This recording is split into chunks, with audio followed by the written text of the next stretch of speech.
Орой минь үзэгчтэй нээлттэй хэлцүүлэг нэвтрүүлэг студ 600-аас үзэгч танд шууд хүрч байна. Сэтгүүлч Ариун Цэцэг миний бие хөтлөн хүргэх болно. Тэгэхээр өнөөдөр бид улс орны эдийн засгийн хамгийн чухал салбар болох аж үйлдвэрийн салбар, за тэр дундаа хөгжих хамгийн өндөр боломжтой арь ширний салбар, за арь ширний эцсийн бүтээгдэхүүний зах зээлийн өнөөгийн нөхцөл байдлын талаар ярилцах болно. За сэдвээ эхлүүлэхийн өмнө бид арь ширний салбарын өнөөгийн нөхцөл байдал, үйлдвэрлэлийн нөхцөл байдал ямар байгаа талаар жижигхэн мэдээг хүргье.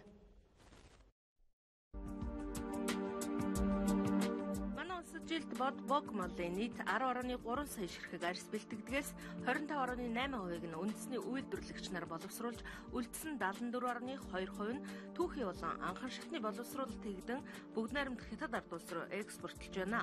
Боловсруулсан арьсны 40%-ийг нь Итали, Испани, Турк, бүгд найрамдах Солонгос улс зэрэг 10 гаруй улс оронд экспортлж, 60%-ийг дотоодын хэрэгцээний цэрэг цагдаа онцгой байдлын албатын савхин дүрмт хувцас, гутал, бээли, цүнх, жижиг эдлэл, бэлэг дурсгалын бүтээгдэхүүний зориулалтаар гүн боловсруулалт хийдэг.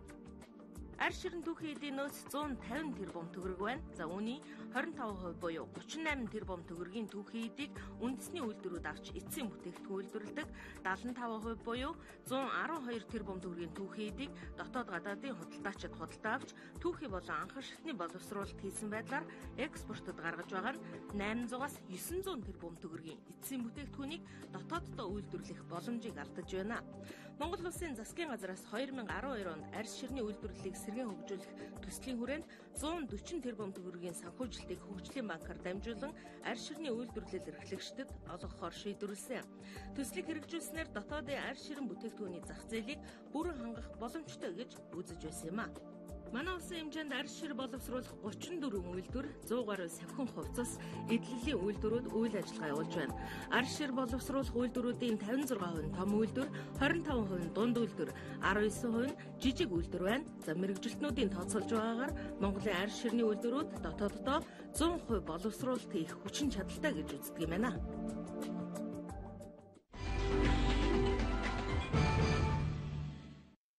Баярлалаа. Тэгэхээр студид аж үйлдвэрийн яамны төлөөлөл ирсэн байгаа.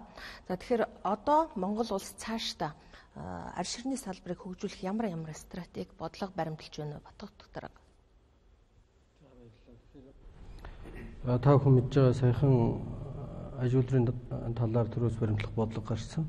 Тэгэхээр энэ хүрээндээ бол эхний 5 жилд бид нар үндэсний үйлдвэрлэлээ хамгаалах, за мөн түүхэн эдүүдийг дотооддоо бий болгох, за ер нь улмаар бол импортыг орлох, экспортыг дэмжих, энэ үйлдвэрлэлийг хөгжүүлэх ийм эхний 5 жилийн стратегийг төлөвлөсөн байгаа.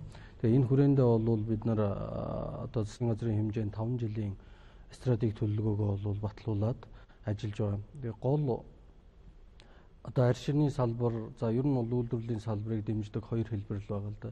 Санхүүгийн болоо санхүүгийн бус хэлбэр байгаа. Тэгэхээр санхүүгийн хэлбэр мэдээж хамгийн түгээмэл явж байгаа зарчим бол хөнгөлөлтөө зээл болгож байгаа. Ер нь бол аж үйлдвэрийн бодлого маань 2030 онд Монгол улсыг одоо өндөр технологи өрсөлдөх чадвартай эцсийн бүтээгдэхүүн хийдэг, нэмэн үртэг бий болгосон тэр салбарыг л бий болгох ийм бодлого руу явж байгаа учраас бид нар одоо үйлдвэрлэлийг дэмжих тухай хууль гэдэг зүйлийг гаргасан. Ер нь санхүүгийн дэмжлэг гэхтэр бол сая миний дурдсан зээлээс гадна бол санхүүгийн дүрээс зээлийн батлан даалт гэдэг энэ үйлчилгээнүүд бол явж байгаа. Тэгэхээр санхүүгийн бус дэмжлэг дээр бол голцоо эрх зүйн орчин, за мөн тарифын зохицуултуудыг бид нар хийж өгөх ёстой л доо. Тэгэхээр энэ хүрээндээ бол үйлдвэрлэлийг дэмжих тухай хуулийг бид нар одоо өнгөрсөн оны 7 сард батлуулсан байгаа. Энэ бол цэвэр экспортыг дэмжсэн, гэхдээ нэмэн үртэг бий болгох тэр одоо үйлдвэрлэлийг дэмжсэн ийм зорилготой хууль байгаа юм л да. Энэ хүрээндээ бол 3 дэмжлэгийг өгж байгаа. Эхний дэмжлэг бол хүүгийн зүрүү гэдэг дэмжлэг. Өөрөөр хэлэх юм бол одоо нэмэн үртэг бий болгоод гадагшаа экспорт хийж байгаа үйлдвэрлэлүүд арилжааны банкнаас зээл авч болно. Харин энэ одоо үйлдвэр хөгжүүлэх сан бол бас засгийн газраас хүү тогтоогоод энэ хоёр хүүний зөрөөгөөр бол татаас байдлаар дэмжих ийм зохицуултыг нэгдүгээр дэмжлэг болгож оруулсан. За хоёрдугаар дэмжлэг бол мэдээж одоо арьс ширийг боловсруулахад бол судалгаа хөгжил R&D буюу одоо судалгаа хөгжлийн зардал маш чухал байдаг. Тэгэхээр энэ зардлын улсаас бас экспортын бүтээгдэхүүн гаргахад зарцуулсан нийт зардлын 75% нь буцааж болох асуудал байгаа. За гурав дахь дэмжлэг бол факторын үйлчилгээ байгаа. Энэ бол нөгөө экспортыг дэмжсэн санхүүгийн дэмжлэгийн нэг хэлбэр. Өөрөөр хэлэх юм бол одоо тухайн экспортлагчийн эргэлтийн хөрөнгийг дэмжих зорилгоор одоо дэмжсэн ийм зохицуултуудыг хийж байгаа. Яг л бусад үйлдвэрүүдтэй адил те. Тэгэхээр урд нь Монгол улс ер нь яаж арьс ширхнийхээ салбарыг дэмжиж байсан юм бэ? Одоо сүүлийн 20 жилийн жишээ баримтаас яриаш та амар жаргал ахлах мэрэгжилтэй. За арьс ширхний үйлдвэрлэлийн салбарт бол төрийн зүгээс эрх зүйн болон зохицуулалтын арга хэмжээ авч ирсэн. За яг одоо санхүүгийн дэмжлэгийн хувьд бол 2014 оноос эхэлж энэ хөнгөлтэй зээлийн төслийг хэрэгжүүлж эхэллээ.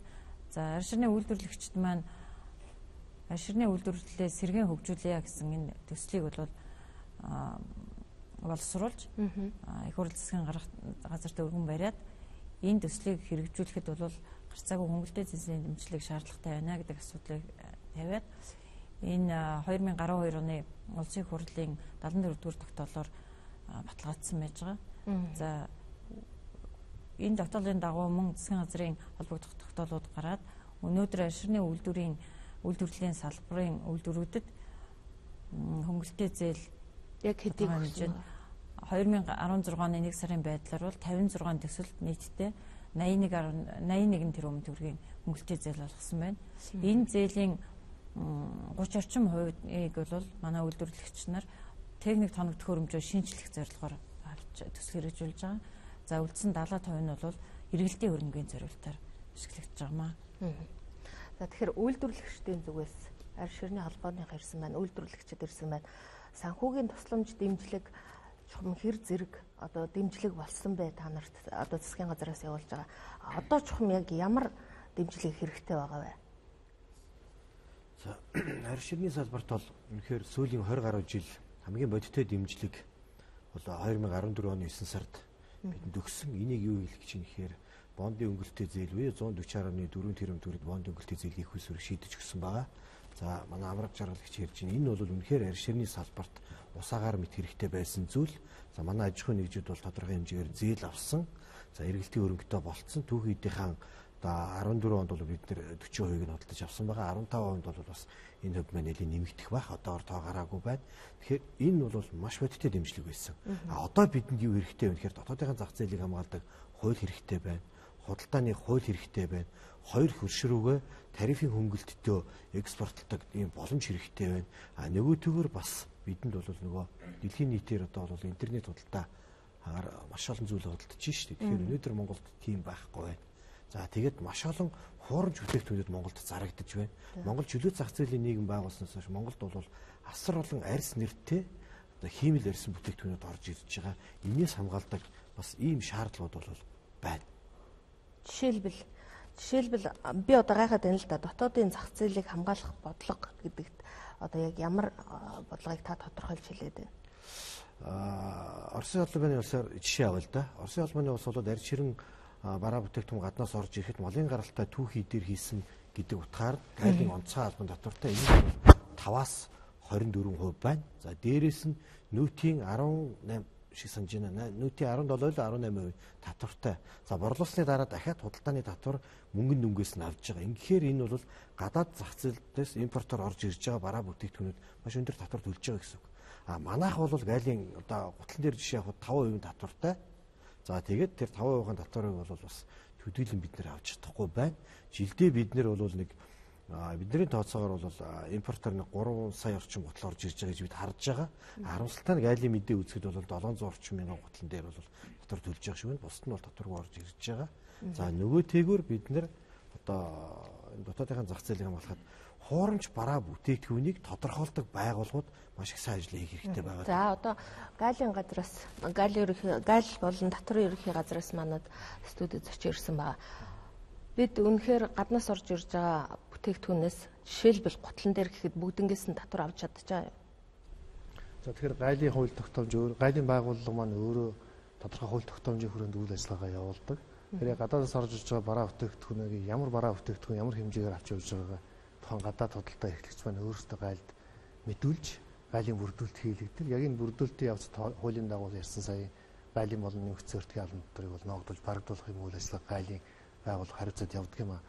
За тэгэхээр гайлын байгууллагад мэдүүлсэн бараа бүтээгдэхүүн маань нэгдүгээр гайлын байгууллага гайлын бүрдүүлэлт хийх явцдаа хууль тогтоомжийн дагуу тухайн иргэний мэдүүлж байгаа мэдээлэл маань бодиттой байгаа хэсэгт бол хяналт тавьдаг. Бичиг баримтын хүрээнд за барааны одоо бит байдлаар нь одоо өгдөг ч гэдэг юм уу. Ийм тохиолдлууд байдаг. За та нарын тооцоолж байгаа тэр тоонууд гайлын яг бодит бүрдүүлэлтийн мэдээлэл зөрж ийнэ гэдэг асуудал бас хоёр талтай ойлголттой.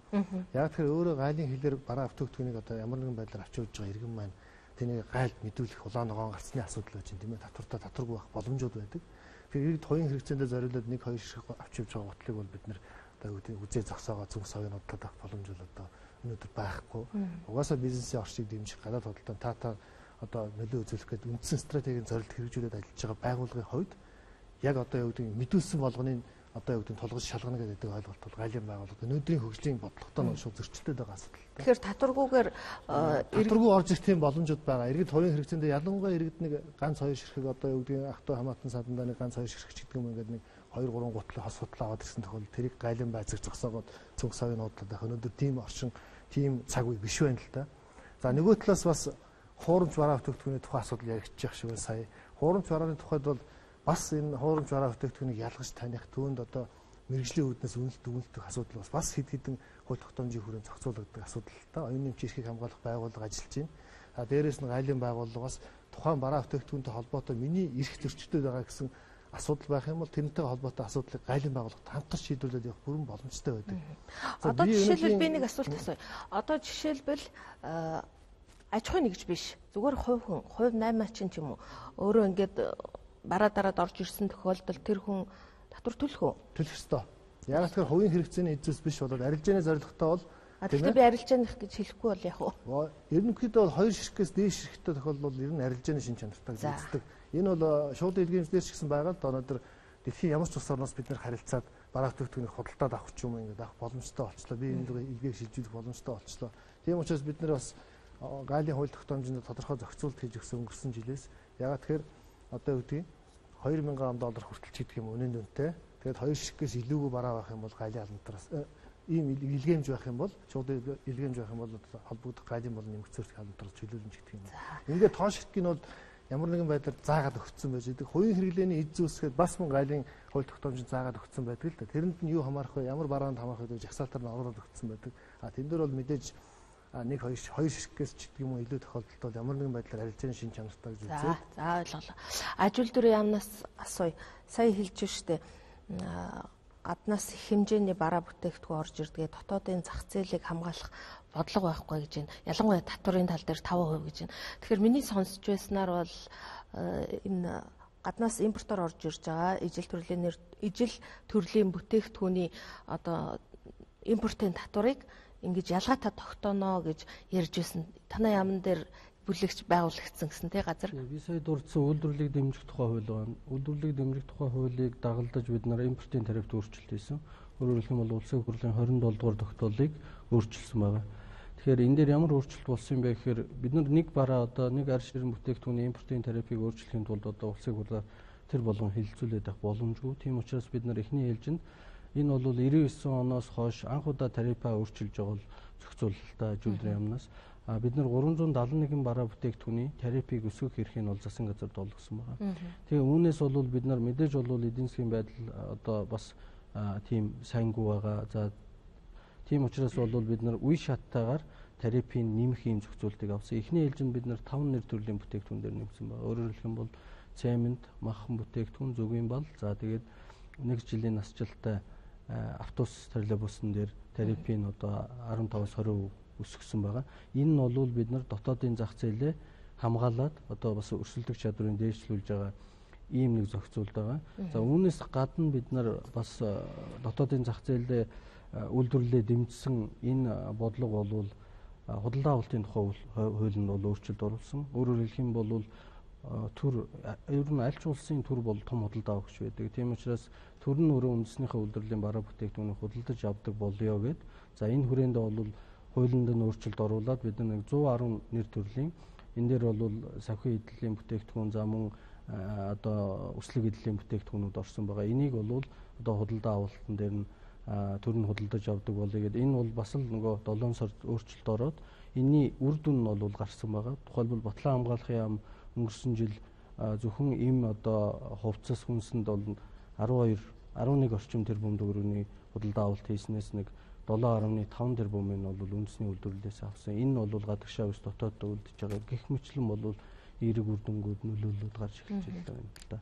Сая манай үйлдвэрлэгч тал хэлж байна л да. Гадагшаа гутал гаргахад жишээлбэл LD Letter компани.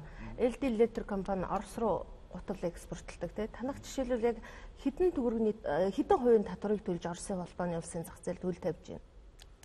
Оросын холбооны улс манайх Оросын холбооны улс руу гаргахтаа борлуулалтын тийм анамжтай сүлжээ өөрийнхөө сүлжээ бий болгосон. Яг өөрсдөө авч Оросын холбооны улс нийлүүлдэг. Манаас худалдаж аваад гаргадаг хүмүүс байдаг. Тэдний ярьж байгаа бол яг 40% яг албан татвар төлдөг юм шиг байна. Тэгтээ яг тэр болгоны төлөөд гарахаар нэг бизнес нь ашиггүй болчдөг.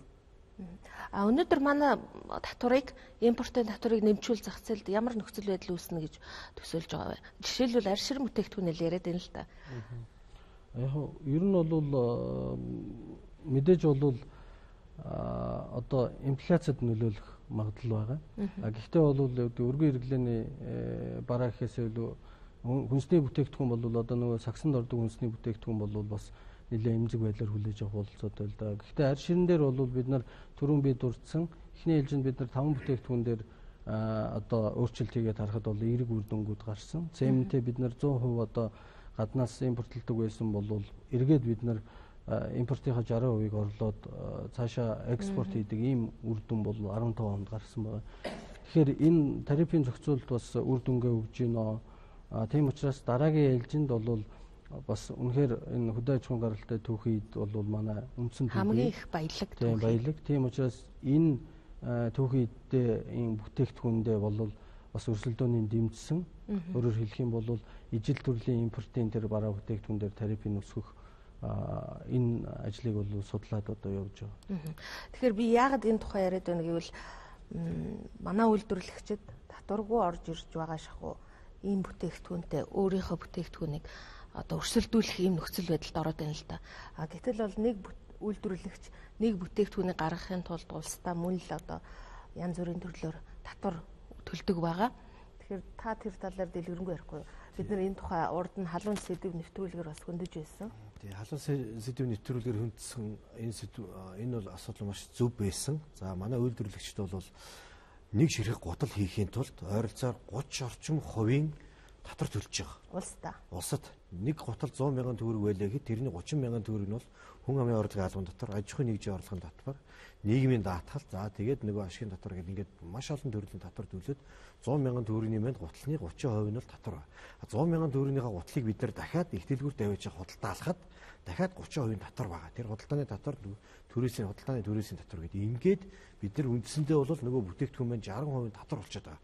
Харамсалтай нь одоо бидний нэрлээд байгаа ирээнээс орж ирж байгаа гуанчууд хийж байгаа гутал Монгол улсад ороод ирэхдээ ямар ч татвар төлөхгүй байгаа нь ижил төрлийн арьс ширэн бараа бүтээгдэхүүн хийж байгаа аж ахуйн нэгжүүдийг өрсөлдөх боломжгүй болгож байгаа. Гэхдээ гуанчууд үйлдвэрлэсэн нарантуул, сөөхий, сандаа гэд худалдааны төвүүдээр зарж байгаа арьс ширэн гутлан бүтээгдэхүүнүүд бол яг арьс шир гэж нэрлэгддэг хиймэл арьсан бүтээгдэхүүн байгаа учраас Монголын энэ арьс ширний салбар өрсөлдөх боломжгүй байгаа гэдгийг бол бид нэр халуун сэдвээр хөндөж ярьсан байна. Хиймэл арьсан бүтээгдэхүүн гэдгийг батлах нь тэрийг одоо жишээл би сөөхий дээр ч юм уу нарантуул дээр очивол энэ арьсан бүтээгдэхүүн гэхэд би итгэдэг шүү дээ. Тэгэхээр би бас бид бол бас нэвтрүүлэгт зориулаад нарантуул худалдааны төв дээрээс 60 мянган төгрөгөөр ийм гутал худалдаж авсан. За энэтэй ойролцоо гутлыг бол манай одоо арьс ширний үйлдвэрийнхэн бол яг арьсан ийм гутлыг нэг 80 орчим мянган төгрөгөөр ийм одоо ултаа гутлыг бол хийх боломжтой байгаад байгаа. За энэ камерт харагдах бах те энэ бол юуны лабораторийн шинжилгээний дүн байгаа. Бид энийг бол яг арьс мөн байна уу биш вэ гэдгийг бол арьс ширний эрдэм шинжилгээ туршилтын төвийн лабораторид үзүүлсэн байгаа. Тэгэхээр энд бол маш олон шинжилгээнүүд нь бол одоо арьс биш гэдгийг бол үзүүлсэн байгаа. Тэгэхээр энд бол тасралт нь 20-с доошгүй байх хэвээр байтал энэ бол 6.2 байгаа. За чийгшилт нь бол 14 байх хэвээр арьсны. Гэтэл энэ бол 2 байгаа. За нөгөө таталт язралт нь бол 15-аас доошгүй байх хэвээр нь бол энэ 5.9 байгаа. Тэгэхээр энийг бол бид нэр одоо бас бүр ингээд шинжилгээнд өгүүлсэн. За энэ бол манай наран тул дээр зарагдаж байгаа утал гадна тал нь литрийн, дотор талд нь порлон, тэгээд хиймэл ярьсан ийм утлыг бол импортоор татваргүй оруулж ирээд байна. Энэ бол арьс биш гэдгийг бол одоо та бүхэн харж болно л да. Энийг бол жоохон ингэж урчаад бид нар ингэхэд бол энэ ингээд урагдж байгаа. Энэ бол ингээд энэ бол арьс биш гэдг нь бол ингээд шууд харагдаж. Арьс бол энэ дээр урагдахааргүй. Тэгэхээр энэ юу гэж харуулж байгаа нэхээр Монгол үнэхээр маш олон хиймэл арьс гэж нэрлэгддэг бүтээгдэхүүнүүд байгаа учраас бид бол энэтэй өрсөлдөж. Энэ бол бас наран тул бид нар халуун сэдвийн нэвтрүүлгээр бас очиж үзчихсэн. Энэ наран тул бодлогын төв дээр арьс гэж нэрлэгдэж зарагддаг бүс ширхэг нь 12-аас 25 мянган төгрөгийн үнэтэй. За манай үндэсний үйлдвэрлэгчид яг ийм бүсийг хийж байгаа. Харамсалтай нь энэ бол одоо ингээд бас арьс биш. Энэ бол хуурамч арьс. Хуурамч арьс. Хуурамч гэдгийг за тэгэхээр хэрэглэгчид бол хэрэглэгчдэд арьс гэж зардаг тийм үү? Энэ бол арьсан бүс. Энэ бол арьсан гутал гэж ярьдаг. Ийм тохиолдолд хэрэглэгчийг хэн хамгаалах ёстой юм бэ? Оюуны эмчийн газраас асууя. Зүгээр яг ийм тохиолдолд хэрэглэгчийг хэн хамгаалах вэ гэвэл Монгол Улсын хууль тогтоомдоор олон зүйл бий л дээ. Олон газар. Хамгийн түрүүнтэй холбоотой газар бол мэргэжлийн албан газар. Энийний чанар стандарт ямар байх ёстой? Тэрийгэ барьж байна. Тэр нь яаж байх ёстой вэ гэдэг тухай асуулт тийм үү? Хоёрдугаар нь мэдээд төрийн бас байгууллагуудыг хэрэглэгчдийн эрхийг хамгаалах нийгэмлэг гэж байдаг тийм. Энэ бол яг төрийн бас байгууллагаас. Тэгвэл манай оюуны эмчийн байгууллагынтай ямар холбоотой юм бэ гэдэг асуулт гарна.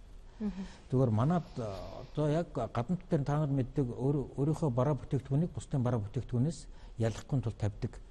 Бид нар л ихэвчлэн лого гэж нэрлэдэг барааны тэмдэг гэж зүйл бий тийм үү? Барааны тэмдгийг зүгээр одоогийн байдлаар Монгол улсад бол үндэсний барааны тэмдгээр хамгаалуулсан барааны тэмдэг нэг 11 мянга орчим.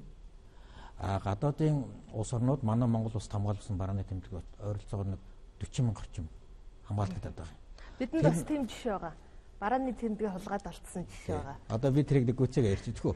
Тэгээд ингээ энэ юг хэлж яах гэхээр манай юу бизнес эрхлэгчид өөрийнхөө бараг хүнээс ялгахын тулд барааны тэмдгийн хамгаалт хийх хэрэгтэй. Тэр барааны тэмдгийг тэр урд танаа ширэн бүтээгдэхүүнийг урд хийлгээд юм яг адилхан байдлаар танаа барааны тэмдгийг дардсыг дараад орж ирээд зарж байгаа бол тэрийг хамгаалах үүрэг нь оюуны эмчийн газар байна.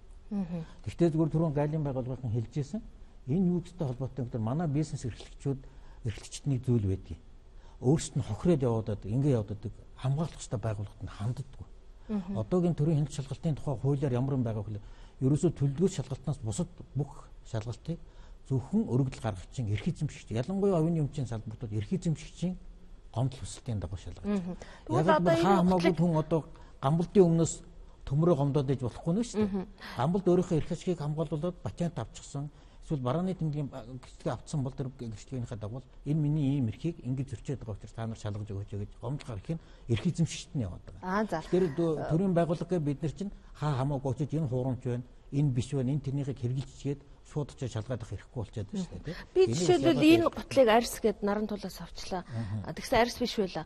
Би тэгээд энэ гутлаа барьж очиод мэргэжлийн алт дээр очиод одоо юу гэдэг танаа дээр ч юм очоо тий энэ хүн надад арьс гэж зарлаа та энд очиж арга хэмжээ авч өгөөч энэ гэтэл арьс биш байна гэдэх юм бол шалгаж тогтоож тэр үүднээс нь хандуултаа шудар хөрстэй хэрэглэгчийн талаа газар хандах хэрэгтэй юу заавал за баярлаа хуурамч өөрийнхөө барааны тэмдгийг хулгайд олцсон үйлдвэрлэгч манад байна тэгэхээр энэ бол зөвхөн арьс ширний салбарт төдийгүй би бас оюмл сүлжмэл эдэл дээр ч гэсэн өчнөө юм жишээ урд нь харж байсан Баттэмбэрэл Кажук компани захирал Баттэмбэрэл та надад үзүүлээч. За манайх арьсан бүс төлөө үйлдвэрлэдэг компани байгаа. Ердөөс үйлдвэрлээд бас нэлээд хэдэн жил болж байгаа. Энэ хуурамч бараа яг өөрийн барааны лого, энэ компани лого ингээ хуурамчаар дөрөөлгөж хийгээд үйлдвэрийн хаягийг бас адилхан яг энэ дээр адилхан дөрөөлгөж хийгээд ингэж хийгээд ижилхэн зах зээл дээр борлуулж байгаа. Тэгэд энийг бид нар бас өөрсдөө яваад шалгаад бас тус газрууд дээр очиж анхааруулад зарим газраас нь хураагаад авсан. Тэгээд дотор нь болохоор яг энэ логогийн эрдээсээ яг гайгүй зарагддаг юм уу? Маш их одоо бас эрэлт хэрэгцээтэй сайн чанартай зүйл хийхэд яг ингэ дураж хийж байгаа. Тэгээд яг борлуулалтын бас эд үе борлуулалтын эд үеэр нь бол ингэж яг дөрөөлгөж хийгээд хятадаас оруулж ирээд дотор нь болохоор бүтээгдэхүүнийг хийж дуурайж чадахгүй бүтээгдэхүүний хятадаас одоо хийлгсэн бүтээгдэхүүнээр ингээд хуурамч нөгөө түрүү ярьжсэн бүс гэдэг ингээд бүс гэж байгаа цаас байхгүй цаас дотор нь хийгээд ингээ хэрэглэх шиг маш их хохироож байгаа. Нэгдүгээр хэрэглэх шиг хохироогоо зогсохгүй бас энэ компани одоо нөгөө лого хаяг бүх юмыг ингээд л эрдээсээ гурамч болгочихж байгаа. Одоо нэг л одоо нэг хүн хов хүн ч юм уу нэг одоо нэг тийм улсууд л ингээд бүтэн компаниг гурамч болгоод явчихдаг. Тий одоо бидний энэ ганц логог хийх гэж бид нар маш их хөдөлмөрлсөн. Одоо энэ логог чинь гаргана бас энэ чинь загвар дизайныг гаргаад тэгээд хүмүүст бас нэг эрх хэрэглэгчийг бас нэг боломжийн үзэмжтэй, үзэм чанартай ийм бүтээгдэхүүн хийх гэдэг одоо олон жилийн хөдөлмөр орсон зүйл байгаа. Энийг бол нэг л өдөр одоо ингээд өөрчлөөл дуурайлгач хийгээд ийм болгоцсон. Тэгээд ийм бүтээгдэхүүн байж байгаа манад. За, зах зээл юм байна. Одоо яах вэ? Манад хандсан уу гэж асуул. Оюуны өмчийн газар яг энэ талаараа өргөдлөгөөр гомдлоо гаргаж хандсан уу гэж асуулт асуун те. Хэрвээ хандсан бол би зүгээр лав энэ жил ирсэн өргөдлөгөд байхгүй гэдэгт битгэлтэй байна. Эхний сүүлийн 3 жил яг танай компаниас манад энд байдлаар өргөдөл ирээгүй. Сүүлийн 3 жилийнхыг би хэлж байна те. Яг баттай хэлж чадж байна. Тэгэхээр бизнес эрхлэгчид 2 дугаар танаас асуух юм та энэ лого барааны тэмдэг оюуны өмчийн газраар эрхийн хамгаалт хийлгэсэн үү гэдэг асуулт асуу. Энэ дэр гарал үүслгээд байгаа л да. Гарал үүсэл нь болохоор яг арьсан дээр болохоор яг хаана үйлдвэрлэсэн яг гарал үүслийн арьс нь болохоор яг хаанах яах уу гэдэг байхгүй. Яг жишээл манай арьс болохоор Солонгос арьс байгаа. Солонгос шир байгаа. Тэгэхээр яг гарал үүсэл нь болохоор яг Монголын гарал үүсэлтэй байж ич одоо энийг тав тэмдэг авах. Гэхдээ барааны тэмдгийн юу эрх авахын тулд бол танд ямар нэгэн арьс уу, шир үү, дааван дээр хийдгүү тухай асуудал бол өөр. Тэр бол өөр зүйл. Та зөвхөн яг барааны тэмдэггээ тэлчээд байгаа таны логог нэрлээд байгаа тэр дүрс бичсэн байгаа дээр нь бичих үе шүү дээ. Энийг энэ танай компанийн нэрийг хэлээд энэ компанийн нэр дээр юм өөрийнхөө хувийн нэр дээр бүртгүүлье. Гэхдээ би бараа үйлчлэгийн тим ангиллаар бүртгүүлье. Тим ангил гэдэг нь бараа үйлчлэгийн 45 ангил байдаг. Тэр 45 ангилг нь та хоолнд хэрэглэх гэж байгаа мó, юунд гутланд хэрэглэх гэж байгаа мó, бүсэнд хэрэглэх гэж юм уу, машин хэрэглэх гэж юунд хэрэглэдэг юм бэ? Тэр бараа үйлчлэгийг нь ангилаад гэсэн 45. Тэр ангиллуудаа зохиод яг энэ ангиллуудаар би эрхийн хамгаалт хийлгэе гэд манай хүсэлт гаргаж байна. Тэр эрхийн хамгаалт гаргах хүсэлтийг чинь манайх хүлээж аваад танаас өөр түрүүнд нь ийм байдлаар яг тэр ангиллаар чинь хүмүүс эрхийн хамгаалт хийлгээгүй бол зөвхөн Монгол биш шүү дээ. Гадны улс орнууд бас яг тантай адилхан юм магадгүй барааны тэмдгийг Монголд хамгаалуулсан байж болно шүү дээ. Тэгэхээр тийм хүм хамгаалт хийлгээгүй бол танд бүрэн болно. Та нэгэнтээ эрхийн хамгаалт хийлгэснийхаа дараа манад хандах юм бол таны эрхийг хамгаалах нь манай байгууллагын үүрэг гэж ингэж ойлгож байна тийм. Энэ дээр бас давхар хэлэх юм байгаа.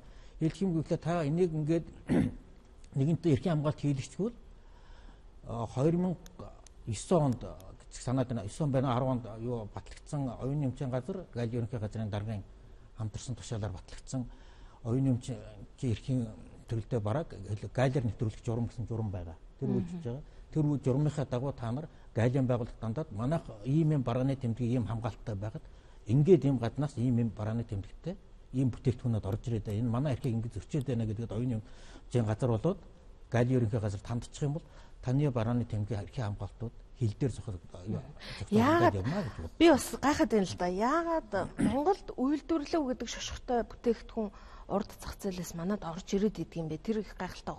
Жишээлбэл бол өнгөрсөн намар бид нар маш олон тийм формын хувц харсан тий Монголд үйлдвэрлэв. За тэгэл арх марх орж ирдэг гэл хүмүүс зөндөө ирдэг штэ. Тийм хэрэг дээрч бид нар сурвалжлагаар их очиж байсан.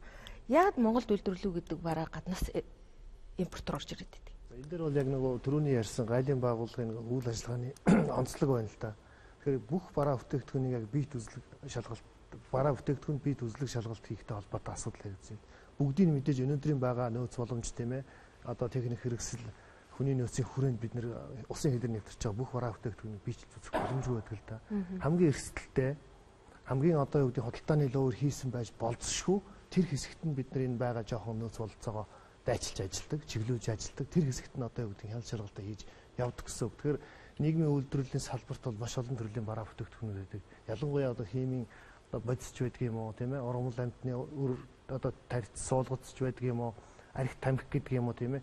Ийм илүү их нийгэмд хор хөнөөл учруулж болох бараа бүтээгдэхүүнүүд байдаг.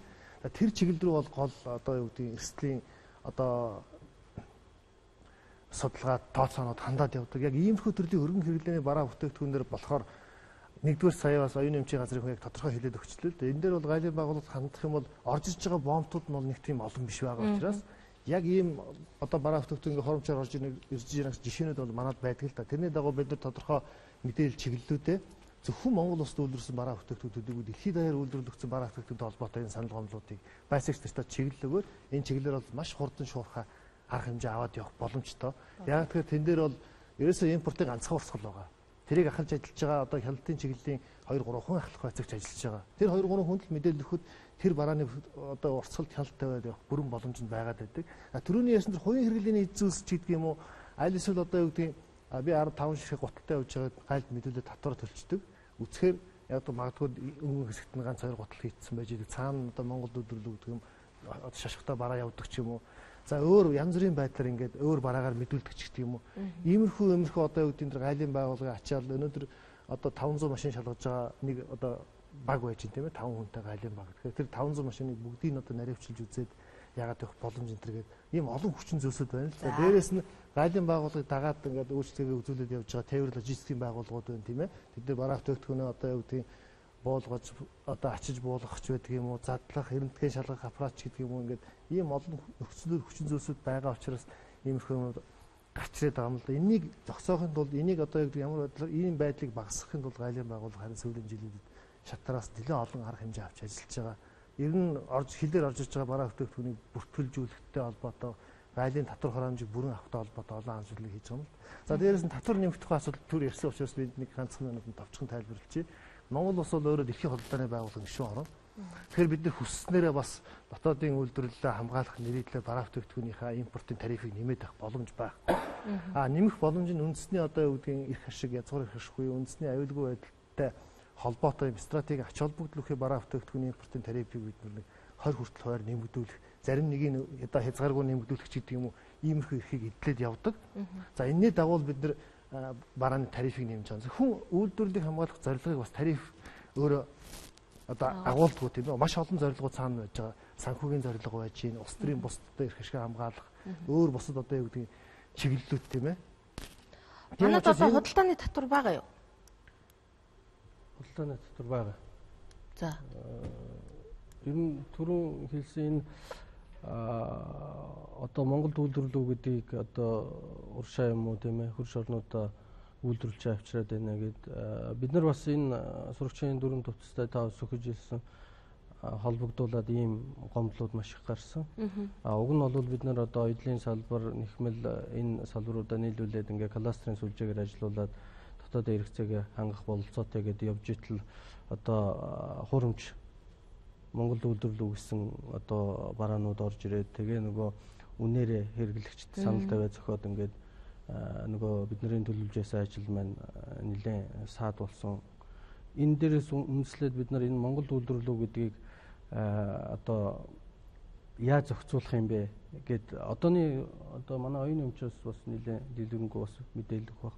Одооний зохицуулагдж байгаа тэр Парисын конвенцоор бол Монгол үйлдвэрлэл гэдэг бараа хэрвээ гайл дээр илрүүлэх юм бол урд төршөөр одоо үйлдвэрлэж чад тэгэх юм бол одоо хурааж авах бүрэн зохицуулалт нь байгаа гэж ойлгож байгаа.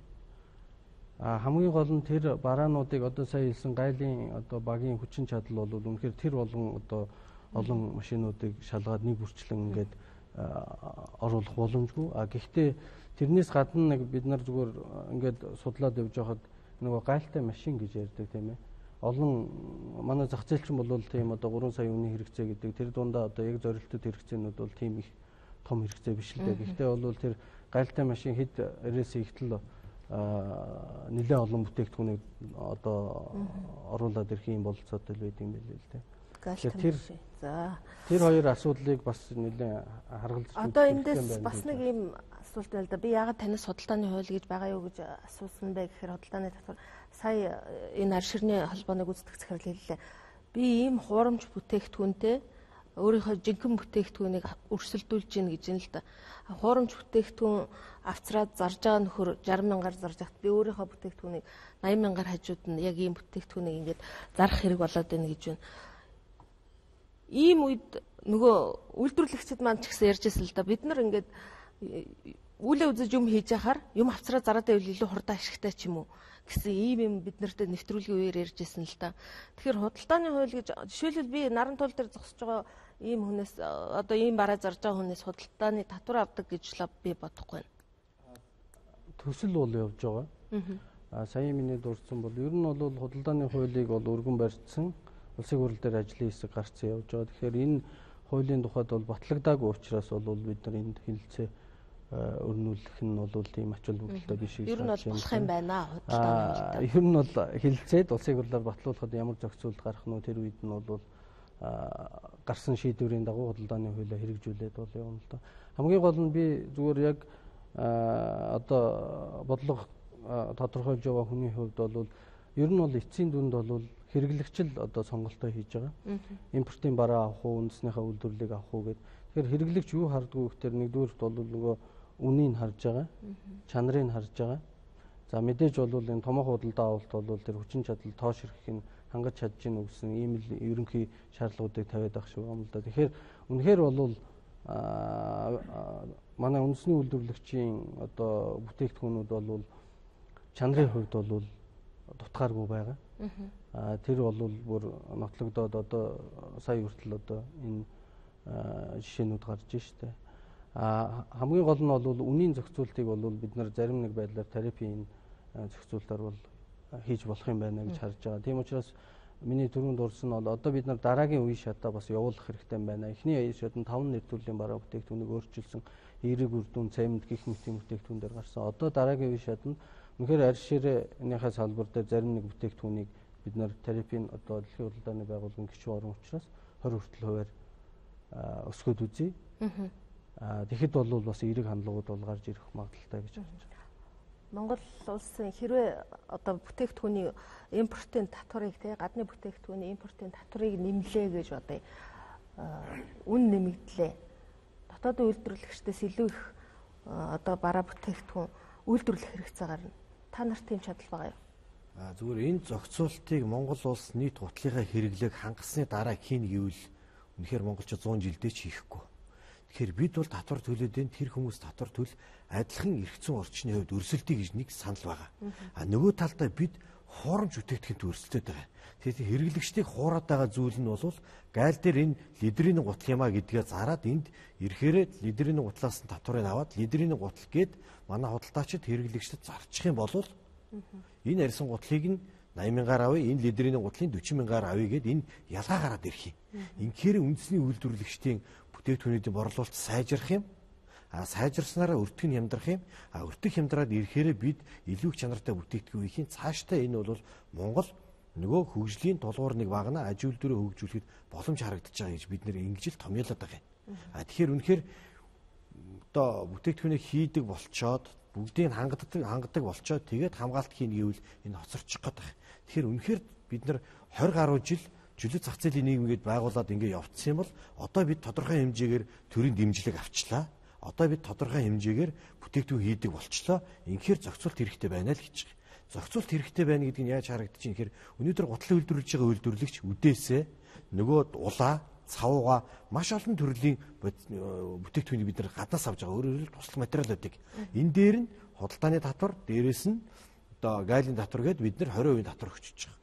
Тэгээ нүүтийн татвар гэдэг. Тэгэхээр бид нар бүтэн жил хэрэглэх тоног төхөөрөмж авчирчаад туслах материал авчирчаад нүүтийн татвараа төрүүлээ төлчдөг.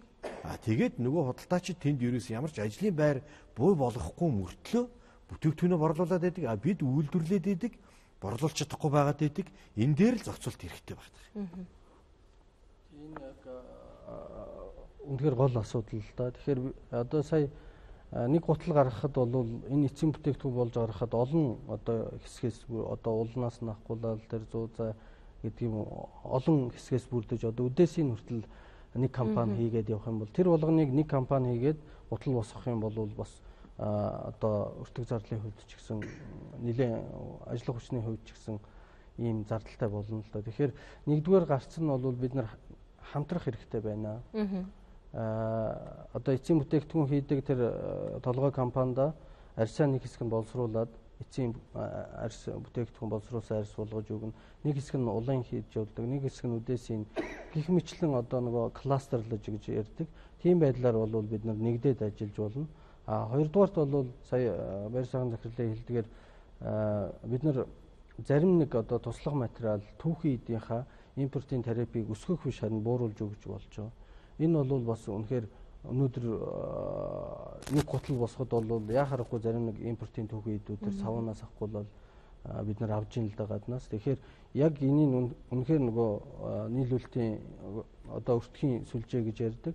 Тухайн бүтээгдэхүүн гарахад ямар бүтээгдэхүүнийг оролцоод энэ бүтээгдэхүүн бий болов уу гэдэг үүднээс нь хараад ийм байдлаар тохицуулт болох нь тий болно гэж харж байна. За Виктор хас асууя.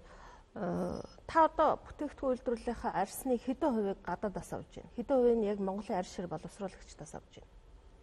За яг зүгээр эхлээд нэг хэрэгтэй. Арьс ширний одоо дэлхийн үйлдвэрлэлийн чиг хандлага бол маш их глобалчлагдсан байна. Тэгэхээр хаанаас дотоодоос авж гэнэ үү, гаднаас авж гэнэ үү гэхээсээ илүү энэ арьсыг хромын эдэлгээр боловсруулсан уу, урамлын эдэлгээр боловсруулсан уу гэдэг асуулт хамгийн чухал асуудал болчиход байгаа. Нэгдүгээр асуудал. Хоёрдугаар асуудал юу вэ гэхээр тухайн одоо боловсруулалт одоо тухайн үндэстэнд одоо хэрэглэн дээр одоо эрүүл ахуйн тал дээр одоо аюулгүй байна уу, харшил өгөхгүй байна уу, одоо бүх үзүүлэлтийг хангасан одоо тийм одоо арьсны боловсруулалттай арьс хэрэгтэй. Тэгэхээр Монгол улс бол сүүлийн одоо яамны тавьж байгаа бодлогоч тэр юуч тэр дэлхийн одоо шаардлагач тэр юу гэхээр урамлын эдэлэгтэй арьс руу одоо боловсруулсан эдэлэгтэй арьс руу явахыг бол шаардж байгаа. За энэний том жишээ бол юу вэ гэхээр одоо жишээлбэл Герман холбооны бүгд хамт Герман улс бол одоо хромын эдэлэгтэй арьсаар боловсруулсан хүүхдийн гутлыг одоо бүгдний хамт хятадаар дулсаас одоо оруулах гэж байгаа одоо 2 вагон гэж ярьдаг. 2 вагоныг хятадын гайл Германы гайл дээр одоо оруулах гэж байгаад лабораторийн шинжилгээ гараад хромын эдэлэгтэй байна гэдэг нь нотлогдоод тэгээд Германы химийн гаралтай гэсэн үг шүү дээ. Тэгэхээр тэр гайлын одоо юугаар бол тэр тухайн улсын юуг бол зөрчиж байгаа учраас стандартыг зөрчиж байгаа учраас тэр 2 вагон хүүхдийн гутлыг устгалд оруулаад шатаасан гэж ярьдаг. За энэ бол одоо маш тийм их бодтой жишээ түүх байна. Тэгэхээр энэ бол гайлын байгууллага бас одоо ийм буруу бүтээгдэхүүнтэй яаж хүчтэй тэмцэдгийг нөхдүүдэд сургамж олгож бас харуулж байгаа гэдэг нэг юм хэлбэр гэж. За ингээд одоо таны сая асуусан асуултанд асууя. Үндсэндээ бол манайх бол одоо сүүлийн хэдэн жилд бол нэлээд хэдэн компаниуд, боловсруулалт компаниуд урамлын эдэлэгтэй арьс хийж байгаа. За эндээс бол бид нар үндсэн түүхийд авж байгаа. Энэ бол нэг 60-70% байж байгаа. За яг хуу гаднаас импортын арьс хэрэгжилж байгаа. Энэ бол бас тодорхой хэмжээний одоо Монгол улс одоохондоо технологийн түвшинд бас хийж чадхааргүй зарим одоо гоёлын гэдэг юм уу тийм нарийн арьсуудыг бол тэгээд дайрлангуй амьдын гэмтэл багтаа тийм ээ одоо юуны тал дээр бол нэлийн фермерийн аж ахуйнаас гардаг тийм сайн түүхий дээр хийгдсэн түүхий дээр бол зарим бүтээгдэхүүн хийж байгаа. Нэвтрүүлгийн эхэнд бид нар арь ширэн бүтээгдэхүүний одоо боловсруулалтыг яг дотооддоо гүйцэд хийж чадахгүй байгаагийн учир шалтгааныг бас тодруулна гэж ирсэн л та.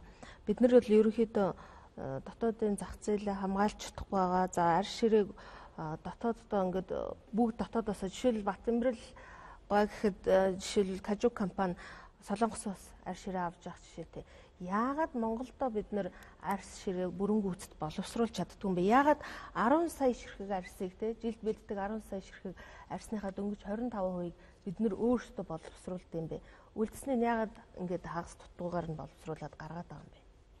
Жилдээ нэг 8-10 сая ширхэг арьс Монголд жил болгон бэлтгэгдэж байгаа.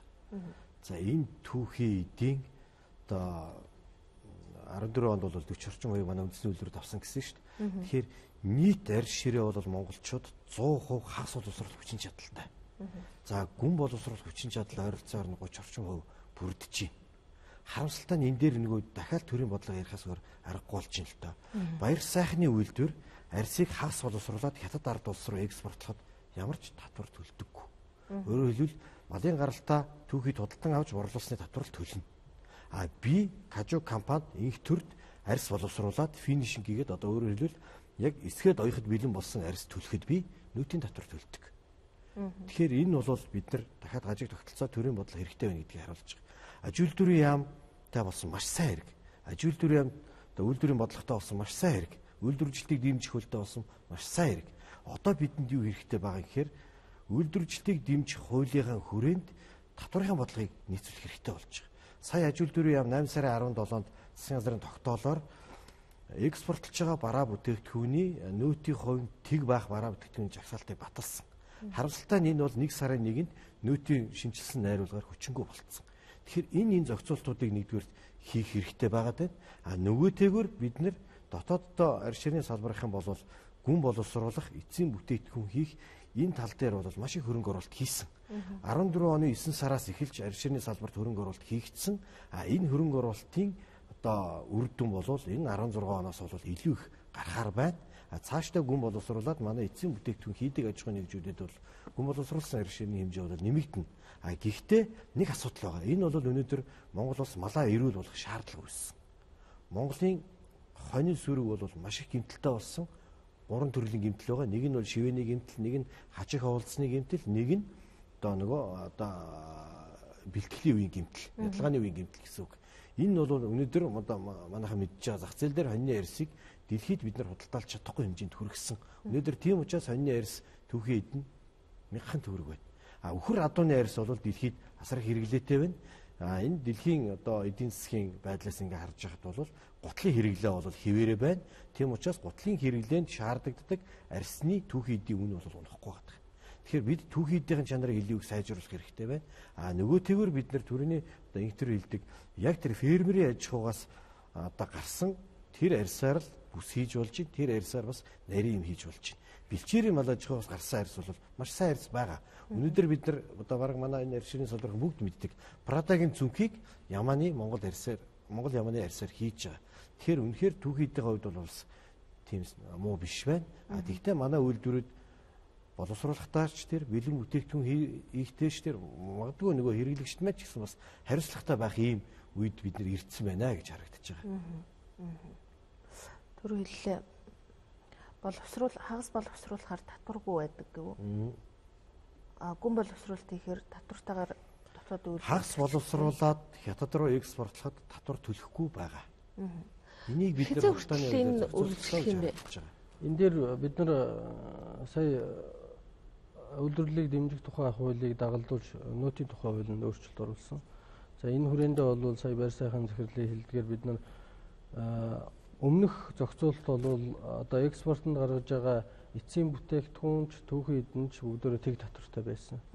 Гэтэл эн чинь бол одоо энд байгаа хөдөө аж ахуйн гаралтай түүхий эдүүд тэр чигтээ урсчдаг юм л байгаа юм л да. Тэгэхээр нөгөө үйлдвэрлэл эрхлэгчид ямар түүхий дээр эцсийн бүтээгдэхүүн хийх үү гэдэг асуудал гарч ирж байгаа. Тийм учраас бид нар эхлээд түүхий дээр нь гарах юм бол уучлаарай. Тэрнээс татвар авнаа.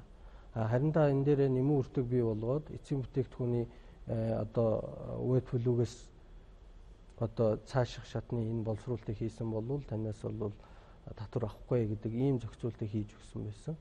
Харамсалтай нь 1 сарын 1-ээс бас нөөтийн шинжилсэн хуулийн одоо шинжилсэн найруулгын хууль нь мөрдөгдсөн бас саяхан бид нарын дурдсан зохицуулт бол байхгүй болсон байгаа. Гэхдээ одоо бид нар бас энэ дээр ажиллаж байгаа.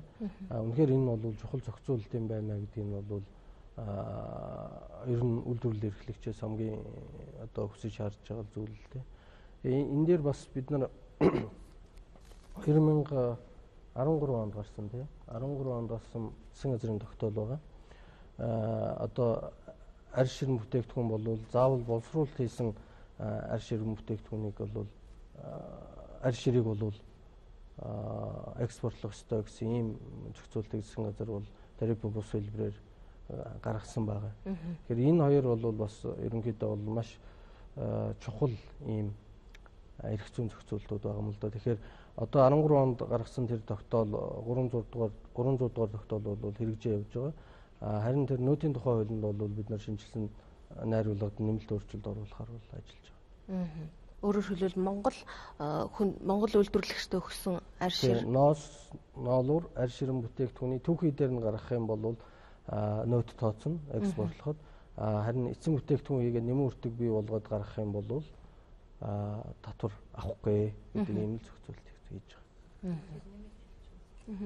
Ер нь бол бид нар төрийн зүгээс үзүүлж байгаа дэмжлэгийн зохицуултаар бол тарифын болон одоо энэ зээлийн санхүүгийн үйлчлэгнээс гадна тарифын бус тийм ээ эрх зүйн зохицуулт гэж байна. Энэ засгийн газрын 2013 оны 300 дугаар тогтоол бол өөрөө хэн нэгнээс тариф дотор авъя гээгүй өөрөөр тарифыг бус зохицуулалт. За энэ дээр бол Монгол улсад арширны үйлдвэрлэл худалдаанд мөрдөх техникийн зохицуултыг батсан байгаа. Техникийн зохицуулт өөрөө бол заавал мөрдөх тарифын зохицуулт. Энд Монгол улсын нутаг дэвсгэр дээр үйлдвэрлээд гадаадын зах зээлд худалдан орлуулах гэж байгаа аршир нь бол бүх төрлийн аршир нь одоо дараах стандартуудыг мөрдсөн байна гэд тухайн техникийн зохицуулт заасан байгаа нь бол өөрөө түүхий арьс бол экспортлохдохгүй, хагас боловсруулсан арьс экспортлохдохгүй. Тэгээ ер нь бол бүрэн гүйцэд боловсруулсан арьс экспортлох зохицуулт нь бол хийгдсэн байж байгаа. Тэгвэл арширны үйлдвэрлэл аршир боловсруулах салбар илүү их хөгжинө гэж ойлгож болох нь дээ тий. Ач холбогдлоо. Яг тэгэхээр одоо имэйл дээр нэг ширхэг үхрийн арьс 30-аас 36 мянга байгаа. Энүүгээрээ бид нар одоо гүйцэд боловсруулад арьсыг гаргах юм бол энэ өртөг нь өөрөө 2.5 дахин нэмэгдэж байгаа байхгүй юу? Энэний цаана дахиад ажлын байр нэмэгдэнэ. Энүүгээрээ бид нар 4 цүнх хийгээд тэр үхрийн ширээрээ 4 цүнх хийгээд зарах юм бол одоо LV-гийн нэг цүнх ямар үнэтэй байгаа вэ? Тэрүүн шиг одоо байг гэхэд ер нь бол нэг 400 мянган өртөгт одоо 100 мянган өртөгтэй 4 цүнх хийхдээ тэр 36 мянган арьсыг 400 мянгаар бид нар зарж болж байгаа байхгүй. Энэ бол аж үйлдвэрийн одоо бас хөгжлийн үндсэн концепц юм аа. Тийм учраас бид нар энэ чиглэл рүү л одоо үйлдвэрлэлүүдийг зөвтгүүлэх нь бол чухал байгаа. Тийм зохицуултын эхний хэлбэр нь бол саяын тэр нөөц гайлтай холбоотой тэр зохицуултууд, тарифтай холбоотой зохицуултууд явж байгаа. Давхар бол энэ эцсийн бүтээгдэхүүн хийдэг үйлдвэрлэлүүдээ одоо техник тоног төхөөрөмжийн сайжруулах асуудал бол чухал учраас одоо бонд болоод энэ хөнгөлтэй зээлүүдийг бас энэ чиглэлийн үйлдвэрлэлээр эрхлэгчтэй олгож байгаа. Та бүхэнд одоо яг арширын бүтээгдэхүүн үйлдвэрлэгчдүүд техник технологийн хувьд яг ямар хуу төвшөнд явж байна вэ?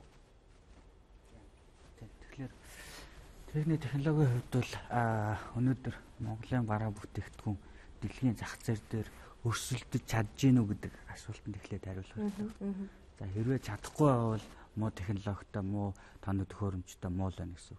Тэгэхээр бид нар бол яг тодорхой хэмжээнд бол тодорхой хэмжээний зах зээл дээр ажиллах ус бүрэн болцоо боломж байгаа. За энэ нь бол одоо бидний суйрлагдсан тоног төхөөрөмж, суйрлагдсан технологи бол тэгтлээ нэг хоцорсон юм бол байхгүй. Ер нь бол тодорхой хэмжээний боломж юм. Зөвхөн төв засгаас юу хүснээр санагддаг вэ гэхээр ажлыг нэг дуустал гэдэг шиг л юм хэлмээр санагддаг. Юу гэхээр за арширны салбарыг хөгжүүлээ гэдэг тодорхой хэмжээнд одоо хөрөнгө оруулалт хийлээ. Энэ бол сүүлийн одоо 20 жил байгаагүй одоо гайхалтай сайхан боломж. За гэтэл энэ дээр нөгөө талд нь яг юу үүсэж байна вэ гэхээр яг ингээд карант онгоолгоод доод тосуурынх нь бүглийг нь бүгэлцсэн юм шиг арга хэмжээ болчиход байгаа. Юу вэ гэхээр эцсийн бүтээгдэхүүний одоо аршираар бүтээгдэхүүн хийсэн бүтээгдэхүүний зах зээлийн бас өшөө цаашаа төрийн дэмжлэгтэйг цааш нь гаргаж өгөх нэг коридорч гэдэг юм уу юу гэдэг нэг тийм хийхгүй л өнөөдөр эцсийн бүтээгдэхүүн үйлдвэрлэж байгаа үйлдвэрлэгчд маань бүтээгдэхүүн хийгэлээдэг тэр маань өнөөдөр одоо дотоодын зах зээл хандчлаа. За тэгээд ууршаа хаашаа хэцүү байна. Тэгээд одоо хааш нь гарах уу яах вэ гэдэг асуудал нэг компани юм уу нэг холбооны хийдэг ажил бол биш. Энэ бол бүхэл бүтэн улсын өөрийнх нь хийдэг ажил юм байна. Одоо экспорт хийж байгаа айлуудыг харж байхад дандаа л тийм туршлага практик харагдах юм. Нөгөөдөөр юу гэхэлэр өнөөдөр за яг түрүүн ярьла манай яамны хүн төр өөрөө их сайн худалдан авахчаа гэдэг. Гэхдээ сайн худалдан авахчтай энэ дээр бас зарим юмыг маш нарийн одоо бас зохицуулт хийж өгөхгүй бол болохгүй байна. Би бол өөрөө бас энэ зэрэг цагдаа Батлан хамгааллын тендерт бүс одоо хэрэгслэр оролцдог юм л дээ. За сайхан шилэн данс гэл нэг сайхан юм гарлаа. Тэр шилэн данс бол нэг талдаа зүгээр худалдан авалтын л ерөнхий процедур гаргадаад байна нөхөөс яг цаана одоо ямар цензурээр ямар одоо шалгуураар ямар стандартаа бариад ямар юугаар одоо тий яг стандарт байгаа юм. Гэхдээ чанартай юмыг нэг нөгөө байгууллагууд бас нэг юм ярьчихэд байгаа. Та нар одоо нэг босгоо үн гэж юм байгаа. За тэнд л үнэ тааруулахгүй бол одоо танаа юм бол уучлаарай. Гэтэл тэр босго үн гэхээсээ илүү бид нар өнөөдөр зах зээлийн харилцаанд байгаа юм чинь түүхий хэдээр авч байгаа, босруулалт нь хэдээр болж байгаа. Тэгээд нөгөө сая татвар матраа ингээд шингээгээд хэд болж байгаа. За тэгээ эцсийн бүтээгдэхүүн болоход нэг юм гарнаа да. Гэтэл тэр гарсан үн өнөөдрийн зах зээлийн үн гэдээ гарч ирж байгаа. А гэтэл манай нөхдүүдийн тавьж байгаа үн болохоор босго үн гэдээ хамаагүй доогоор ороод ирдэг. Тэгээ нөгөө хэд чинь яах вэ гэхээр бөөнөр нь худалдаа авалт хийж байгаа юм чинь. За яах вэ одоо дүүс хэрэг одоо ашиг машгаж олгоо болио одоо ямар ч юм нэг хэдэн ажилчтай нэг цалинтай байлгаж болоо гэл аваад хийдэг. А энээсээ болоод одоо үйлдвэр нь өсчөнд идэггүй нэг татвар төлдөг, нэг цалин тавьдаг. Одоо тэгээд нөгөө хөрөнгө оруулалтыг тоног төхөөрөмжөө сайжруулах, юмаа сайжруулах юм дээр юм гарч ирдэггүй. Тэгэл одоо ингээд нэг юм гацааны байдалтай л ингээд байж. Төрийн худалдаа авалт шударга байгаасаа төрийн худалдаа авалтын одоо тэр нэг ойлгомжгүй нэг босго үн мөн гэдэг имийг одоо яаж зохицуулдгийг, яаж харддгийг тэрийг бас нэг процедурыг сайжруулахгүй бол тэн дээр бас нэг алдаа зөрөө байгаа шүү. За хэлцүүлгийн маань цаг үндсэндээ дуусч байна. Маш өндөр үр дүнтэй болсон байх гэж би дотор үнэлж байна. Яг гэвэл энд өнөөдөр маш олон хуулийг зохицуулж болох юм байна гэсэн ийм саналууд аж үйлдвэрийн яамнаас гарлаа л да. Үйлдвэрлэгчдэд хэлэх хэцүү үг байна уу? Эсвэл үг. За би хайрыг төлөвлөж. За ер нь бол сая ингээд ямар ч хууль тогтоомж юу ч вэ одоо гайлын зохицуултч вэ гэл янз бүрийн юм гарах нь одоо ингээд гараад энэ мэргэжлийн улсууд хийдэг юм а хийгээл явах байх. За хамгийн чухал одоо хүсмээр юм юу вэ? Одоо биднээсийн хамгийн сайн хэрэглэгч бол Монголын ард түмэн өөрсдөө. Тэгэхээр нэг хоёр үг хэлмээр байгаа. Нэгдүгээр харамч хүн хоёр төлнө гэдэг шиг те хямдын бодоод ингээд авах юм бол та нэг иймэрхүү бүтлгүү ийм аваад одоо тэгээд өвлийн хүүтэнд одоо тас хөлдөөд ингээд ийм хөл нүцгэн болох нь шүү гэдэг нэг юм байж. А хоёрдугаарт юу вэ гэхээр энэ одоо энэ сая 20 хэдэн жил болцсон энэ зах зээлийн юунд одоо хатуухан хэлгээд зохицуултгүй ийм одоо үйлдвэрлэлийн нөхцөлж явж ирсэн нөхдүүд маань одоо бүх яг зэрлэг зах зээлийн хуулиар явлаа шүү дээ. За тэгээ эндээс одоо тунаад үлдсэн энэ үйлдвэрлэгчд бол тийм ээ нэгдүгээрт мэрэгжлийн ёс зүйтэй одоо хийж байгаа юмдаа үнж тэг хүн ард түмнээ хуурч нэг илүү ашиг олчих гэсэн ийм бол байхгүй гэж 100% итгэлтэй хэл. Хоёрдугаар юу вэ гэхээр манай үйлдвэрлэгчд одоо яг энэ сая энэ хугацаанд юу вэ гэхээр дандаа инженер техникийн загвар зохион бүтээгч технологич нар үйлдвэрийн толгойд гарцсан байна. Энэ улсуудын толгойд юу байна уу гэхээр энэ улсын толгойд чанартай сайн бүтээгдэхүүн хий.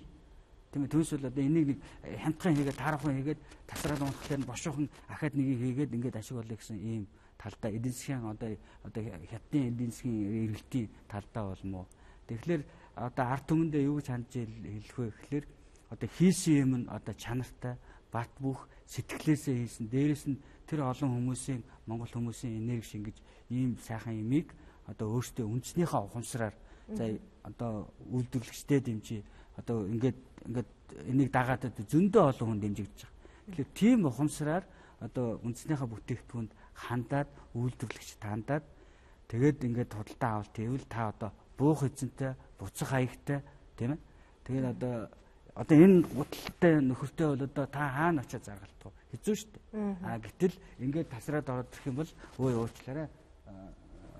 Одоо энэ чинь тасраад ороод ирлээ гэдээ уулзахад нүүрнэ байж шүү дээ. Тэгэхээр ард түмэндээ хандаад эзнийхээ үйлдвэрлэгчтэй хандаараа энэ одоо сар шинэ болж ийн эдийн засгч хямралтай байна. Тэгээ энэ үедээ бол гол нь яахаа вөхлөөр одоо сайн чанартай тэгээд одоо өөрсдийгөө дэмжсэн одоо бас ийм хийгээсээ одоо худалдаа авалт хийгээсээ гэж үзэж байна. За баярлалаа. Тэгэхээр ямар ч гэсэн үндэсний үйлдвэрлэгчид маань чанарыг бол амлаж чадчих байна.